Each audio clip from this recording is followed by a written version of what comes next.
Hello everyone, this is the fourth video in continuation of plant physiology lecture series. In this video, we will discuss one of the very important topic for CSIR NET, as CSIR NET in previous years also asked a 4-mark question from this topic in part C. So it is very important.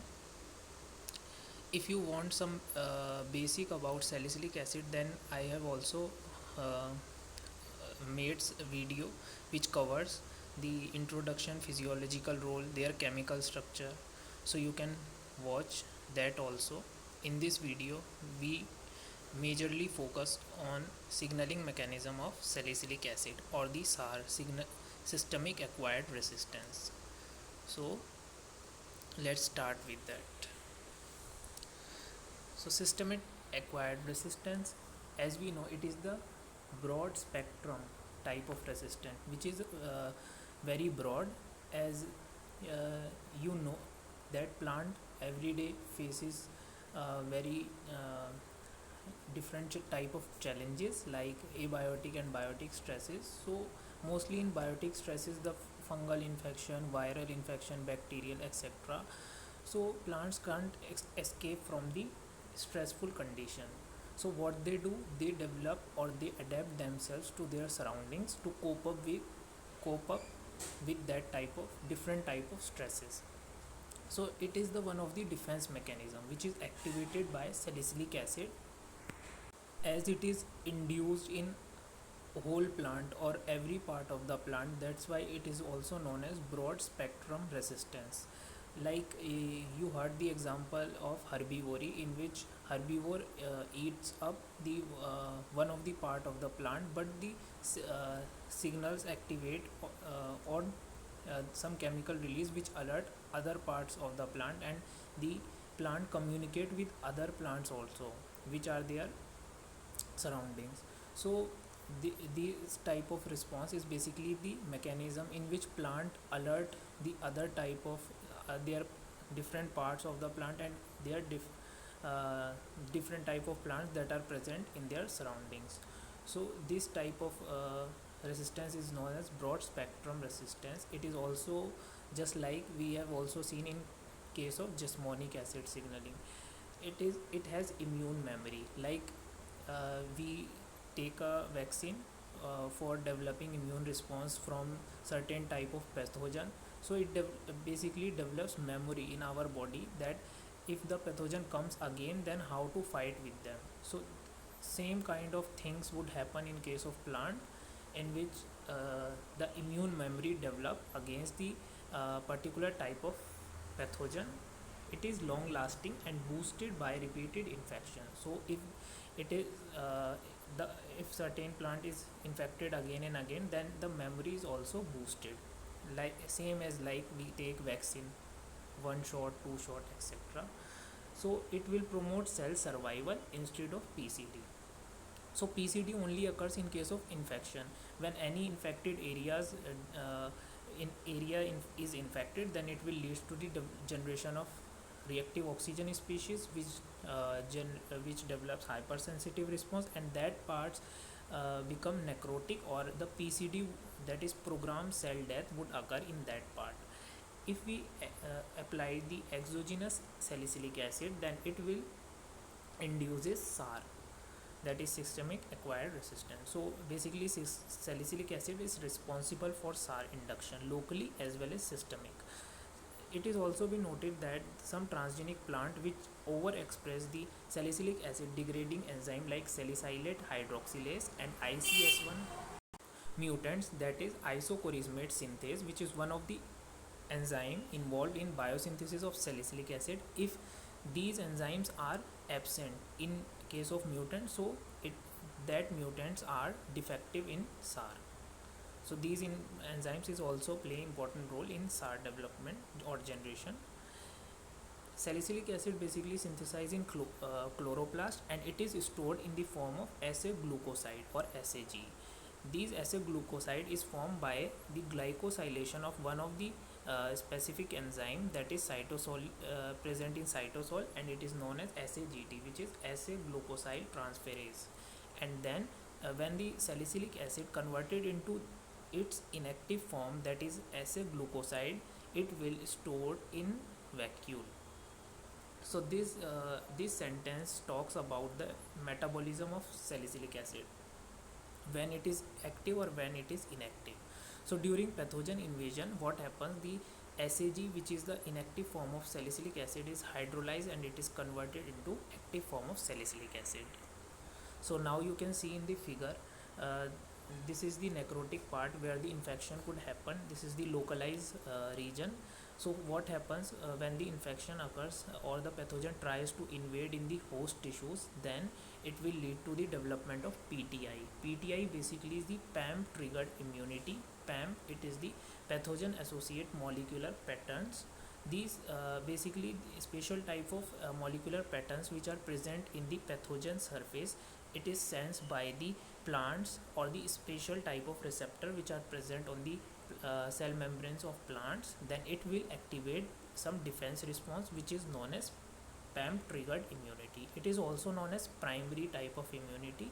And after that, when the pathogen is still able to modify their molecular patterns and invade into the host or plant, then uh, the plants also try to sense other type of effectors which are modified by the pathogen. So when the plants are able to identify the special type or modified effectors that are produced by pathogen to suppress the PTI, that is known as ETI. So if the plant is able to find out the effector, then it will overcome the pathogen again. So these type of PTI and ETI comes in plant immunity, which is a separate topic, but we have to look just superficially of that. Then it is also showing the SAR activated in different part of the plants. So what does it mean? It means when the infection occurs, then it will lead to the accumulation of or synthesis of salicylic acid, or the salicylic acid which is stored in vacuole could become activate and comes which activate the salicylic acid systemic acquired response. So SAR is activated in different parts which are healthy or not infected, so they also get alert, and in response of that they transcribe different type of genes that are involved in defense responses of against the pathogen. So salicylic acid basically act as a mobile signal. These are the sources like methyl salicylic acid, azelaic acid, glycerol 3-phosphate, abiatin diterpenoid dehydroabiatinol. So these are the sources through which salicylic acid could be produced. That abiatin diterpenoid dehydroabiatinol, which is known as DA, requires a special type of lipid transporter which is known as DIR1 for their mobilization. If the mutants that lacks this transporter, that is DIR1, then it will show it will be compromised in systemic acquired resistance, or they are unable to produce SAR. So SAR is also activated or elicited by salicylic acid obviously, and the INA, which is 2,6-dichloroisonicotinic acid, then and also benzothiazole, which is also known as BTH. So these are the some elicitor which also activate the SAR signaling or systemic acquired resistance. Systemic acquired resistance is associated with a massive transcription programming dependent factor. It is known as NPR1. This is the major component of this SAR signaling. Basically, the full form is non-expressor of PR1 genes. These molecules plays very important role in salicylic acid signaling or SAR. So basically SA activates elevated level of H2O2. As I said that SA activate during the biotic stress, and when it will activate, it will release the reactive oxygen species like hydrogen peroxide, and it will create oxidative environment. And salicylic acid also inhibit the catalase activity. Catalase basically the enzyme which prevent the generation or that scavenge the H2O2. But if the salicylic acid prevent their catalase activity, then it will leads to the more hypersensitive response, because the reactive oxygen species continue to produce, and the salicylic acid binding protein helps in inhibiting the activity of catalase. So cellular H2O2 act as a secondary messenger in the SAR signaling. Now comes NPR1. So it is important to note down some of the important characteristic feature of NPR1, like it is positively regulator of SAR. It is also known as NIM1.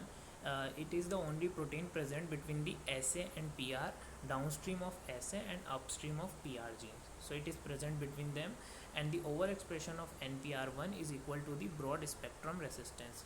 What does it mean? It means that when NPR1 expression is increased, then it will also induce the SAR, or the broad spectrum resistant. Also, one of the interesting thing is NPR1 gene also includes some NLS signal, that is nuclear localization signal. These signals helps NPR1 to for their mobilization, or to move from cytosol to nucleus, because NPR1 monomer, when NPR1 goes into the nucleus, then it only will activate the defense responsive gene. It also has 10 cysteine residue, which is highly conserved. The NPR1 is constitutively expressed, and there is no any DNA binding domain present in their gene. Mutants of NPR1 are susceptible to infection and are not able to generate SAR. So as I said, the NPR1 is important for SAR generation, but their mutants are unable to generate SAR. In addition of that, there are 17 cysteine residues in Arabidopsis thaliana, found in Arabidopsis thaliana. NPR1, 10 of which are highly conserved, and suggested that NPR1 protein structure might be redox sensitive. So that is also we discuss later. So this diagram is important, showing the conformation of NPR1. This is the inactive NPR1, and this is the active NPR1. The NPR1 contain BTP pose domain, which is present in this figure in closed conformation, or it is in inactive form, and in this form the NPR1 is now in their open conformation. When the NPR1 is present in their open conformation, then their cysteine residues are open, and the salicylic acid are now able to bind with that NPR1 molecule. So there is a bar is showing the salicylic acid concentration gradient. So it is important in the signal transduction, as we see in the figure, that in here, when the salicylic acid concentration was lower, then what happened, the NPR1 is bind with the NPR4, or the NPR4 is bind to the NPR1 when salicylic acid concentration is low, and it will lead to the proteasomal degradation. Now the NPR1 is degraded by 26 proteasomal degradation. When SA concentration are there in intermediate level, then the surplus concentration of NPR1 are present in their cytoplasm, or sufficient NPR1 present, and they are not be able to degrade, and this is the condition where the NPR1 converted into the monomer form and go into the nucleus to activate the PR gene, or the defense gene, for the defense response. And in here, when the SA concentration become more higher, then NPR1 is bind to the NPR3, and it will lead to the proteasomal degradation of the NPR1. So in both case, whether SA is present or SA is absent, NPR1 degradation is sure. In case of non-infected plants, the NPR1 is degraded by the binding of NPR4, but in case of infected plant, the NPR1 is degraded by the binding of NPR3. So in both cases, the NPR1 degradation is shown.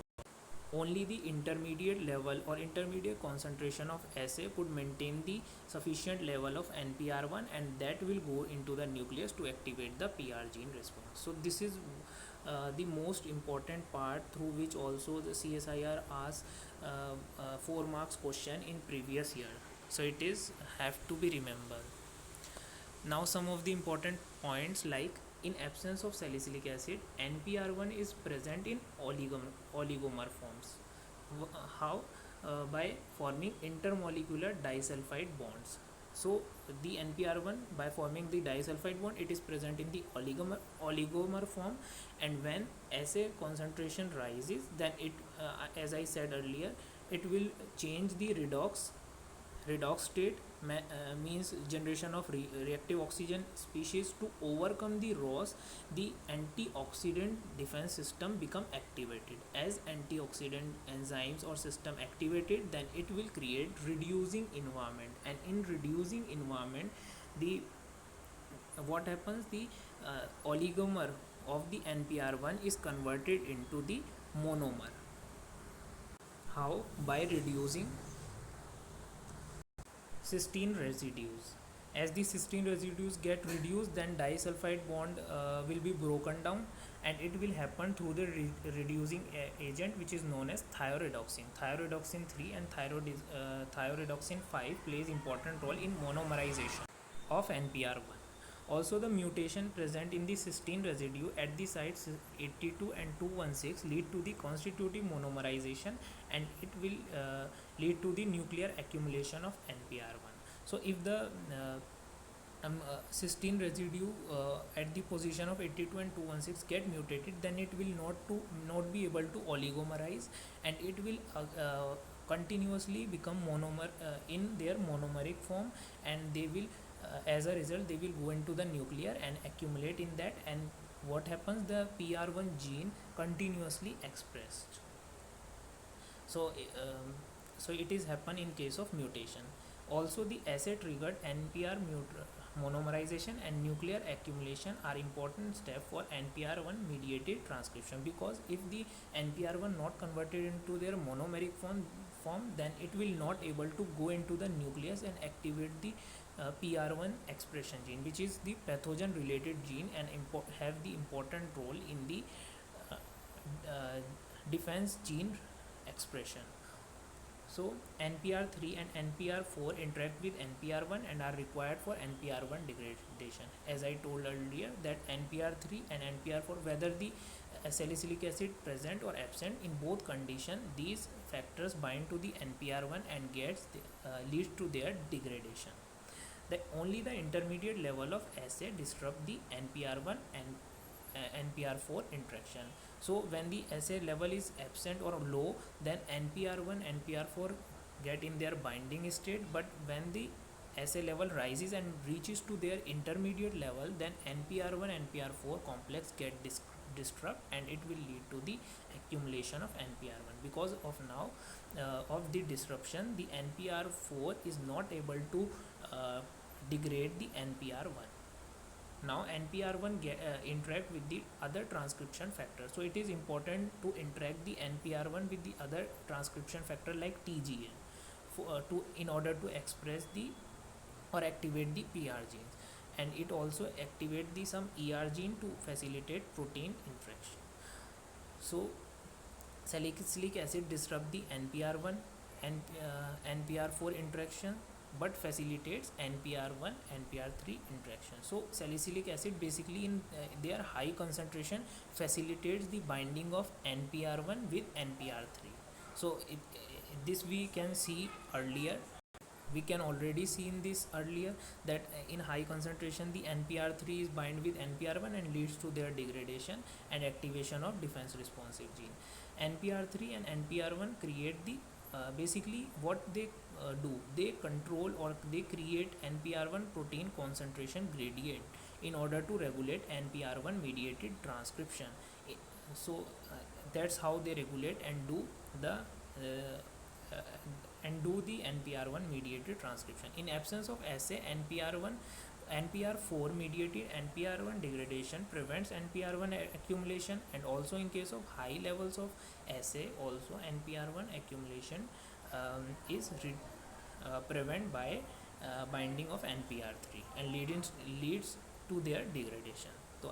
So NPR1 mediated signaling is active only at intermediate salicylic acid levels. So I hope now you can understand how the NPR1 is redox sensitive or redox regulated, because only in the reducing environment it gets converted into their monomeric form and activate the defense response gene by going to the nucleus. Also some of the nitro modification happens to the NPR1, such as nitrosylation, sumoylation and phosphorylation, which we discuss in this slide. Basically the S nitrosylation of NPR1 via GSNO, it is the enzyme glutathione, uh, glutathione S nitrosylated uh, enzyme, which cysteine 156 position facilitates oligomerization. So for oligomerization of NPR1, the S nitrosylation is one of the uh, important step. Mutation in both NPR1 cysteine 156 and thioredoxin and thioredoxin reductase compromise NPR1 mediated disease resistance. So because thioredoxin creating the reducing environment and NPR1 is creating the oligomerization. So both these steps are important, because if the oligomerization is not happen, then the NPR1 remains in monomeric form and it will lead to the accumulation in nucleus. And if the thyroidoxin get compromised, then it will not able to uh, uh, produce the monomeric form of NPR1, and that's result that NPR1 remains in their oligomeric form, then so that it cannot go into the nucleus. Also, the alanine substitution at 82 and 216 increase the monomeric accumulation. It means NPR1, it would accelerate the monomeric form of NPR1 or conversion of oligomeric NPR1 to monomeric NPR1. As a induction also leads to the simulated NPR1 is simulated by SUMO3. So SUMO3 basically it will bind to the SUMO binding site, special site present on the NPR1 transcript, and it will NPR1 molecules, and it will leads to the simulation of NPR1 and is potentially ultimate switching for activating PR gene. Means the simulation is one of the important step for tight regulation or activation of defense responsive gene. So it is one of the crucial step.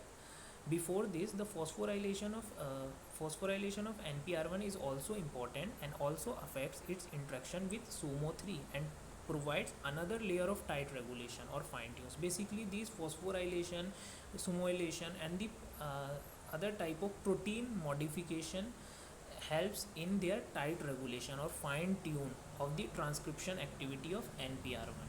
As one example is written there, that in absence of salicylic acid accumulation, NPR1 is phosphorylated at serine 59 or serine 55 position, and it will blocks the SUMOylation and promotes the Werke 70 to repress PR1 expression. Uh, what happened that Werke also present in their activator. Some are the activator and some are repressor. So both type of Werke genes are present. So what happens when the serine 59 or 55 position get phosphorylated, then it will block the SUMOylation, and SUMOylation, as I already told you, that it is one of the important step for activating the defense genes. So upon induction, NPR1 serine 55-59 is need to be dephosphorylated, then only the SUMOylation can occur on NPR1 molecule, otherwise it will lead to the blockage of SUMOylation. So for SUMOylation, the phosphorylation is also plays important role or fine tunes the activity. Now we have to look on the interaction of the NPR1 with other transcription factors. In these bars showing the, again this purple bar showing the assay concentration. In top the assay concentration are lower, in bottom the assay concentration are higher. In first case, in this case, assay concentration, when assay concentration are lower, then different type of repressor like SSN1, CBNAC, nimin, topless, these are the repressor which form repressor complex with TGA NPR1 nimin 1.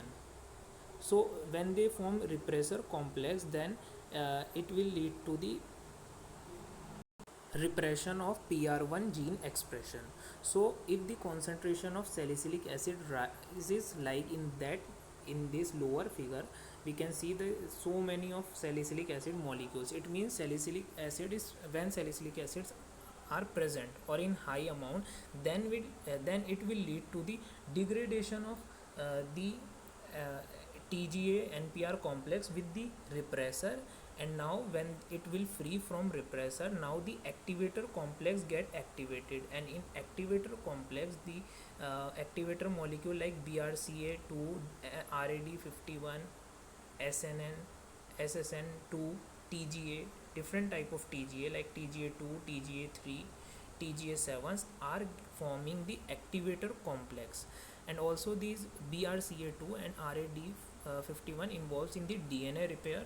So these all will helps in SA mediated transcription, or they will helps in the expression of PR gene.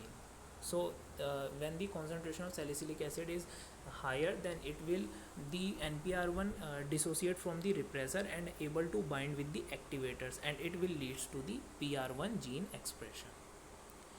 Same these points are also talking about the same thing that I described in earlier slide, in previous slide. The binding of NPR1 to TGA stimulate the DNA binding, and it will lead to the activity of transcription factor like 6 element. It will bind to the cis element, resulting in activation of PR1 gene expression. And the NPR4 NPR3 are directly interact with the Qulin 3, which is the protein involved in proteasomal degradation, and function as adapter to mediate NPR1 degradation. Also, it was also noticed that SAR prime state is associated with acylation and methylation. Basically, the priming stage is the one of the stage which is the memory or the immune memory.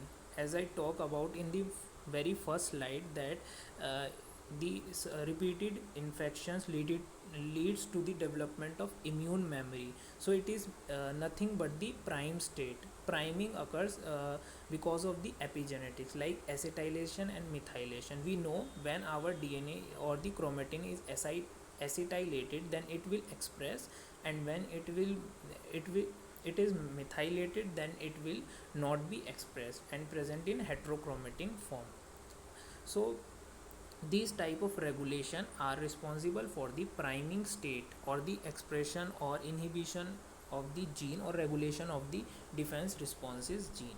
So this is the nothing but the immune memory. Also SN1, which is involved in the chromatin architecture, and BRCA and RAD involves in the DNA repairs, may also function in the priming defense gene, priming defense response.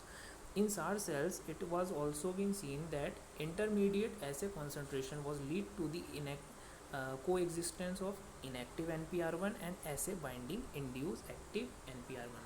So basically, at intermediate concentration, some of the NPR1 are present in the inactive form, while some of the NPR1 which are bind with the assay molecules are become activated and present in their active form. So both the conformation, also the closed and open, both type of conformation are seen at the intermediate level of salicylic acid.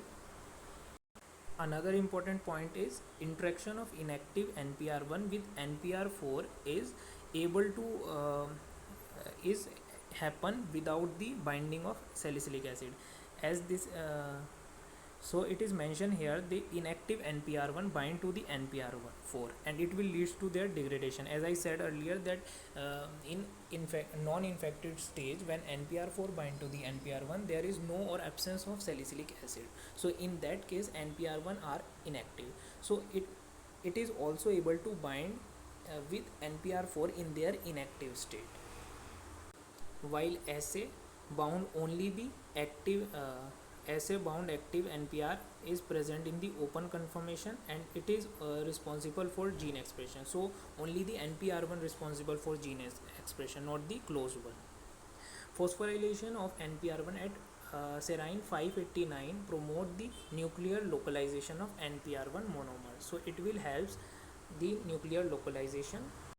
basically two things happen at the time of phosphorylation. First, when the phosphorylation occurs at the serine 59 and 55, then it will promote the binding of transcription factor to the negative cis element or the repressive cis element, and it will lead to the repression. And in another case, when the NPR1 that is not bound to cis element, it is targeted for degradation. So when the NPR1 not bind to the cis element, then it will target it for the degradation with NPR4, and it will lead to the cell death, or in case of infected, non-infected, as the salicylic acid are present, then NPR1 is simulated and phosphorylated at serine 11 and serine 51. These sites are important. Sometimes the question asks from this also, which switches. So at serine 11 and 15, when the phosphorylation occurs, then it switches the association of negative cis element to the positive cis element. So now the transcription factor bind to the positive cis element rather than negative, and it will activate the defense genes. So both the sites are need to be remembered, and they can be asked in exam also. Transcriptionally active NPR1 is now degraded in the assay dependent manner, because now assay are present, and it will lead to the binding of NPR1 with NPR3, and it through E3 ubiquitin ligase complex, which is the 26 proteasomal complex, it will lead to the degradation of NPR1, and now full gene induction or transcription machinery will be activated, which activate the PR gene expression. So this is all about the signaling mechanism of salicylic acid, or SAR, that is systemic acquired resistance. Now this PYQ comes in CSIR net 2020 under the shift 2 in part C for 4 marks. So it is said that NPR1 and 2 assay receptor, which is NPR3 and NPR4, are play important role in salicylic acid. Okay, the following statements were made regarding their role in infection and non-infection tissue. So first statement said that in the infected tissue, assay bind to the NPR3 and induces the degradation of NPR1 and promotes cell death. So it is true. In case of infection, the salicylic acid concentration increase, and it will lead to the binding of NPR1 with NPR3, as we said, as we seen in earlier slide, and that will lead to the cell death. So first A option is correct. In B option, the infected tissue assay binds to the NPR4 and blocks the degradation of NPR1 to promote cell death. So it is not the case. In infecting tissue, only the NPR3 bind to the NPR1, not NPR4. So it is wrong. The C statement said that in non-infected tissue, assay binds to NPR4 and blocks the degradation of NPR1 to favor cell survival. So it is true. Assay in non-infected tissue, only the assay binds to the NPR4, not the NPR3, and NPR4 leads to the is able to degrade the NPR1 or not, if the cell would, if cell survival would happen. But this is the binding of assay with NPR4 is happen only in case of non-infected tissue, not infected tissue. So C option is correct. In D option, in the non-infected tissue, assay binds to NPR3. So it is again wrong. And in non-infected tissue, assay only binds to NPR4, not NPR3. NPR3 binding occurs only in infected tissue. So A or C options are correct. So option 1 said A only, so it is incorrect. B only, it is also incorrect. A and C, this is correct. And the B and D, both the information are incorrect. So the correct option is A and C. So this type of question will ask in CSIR net also. So this video is important. If you like this video, then don't forget to subscribe my channel. Thanks for watching.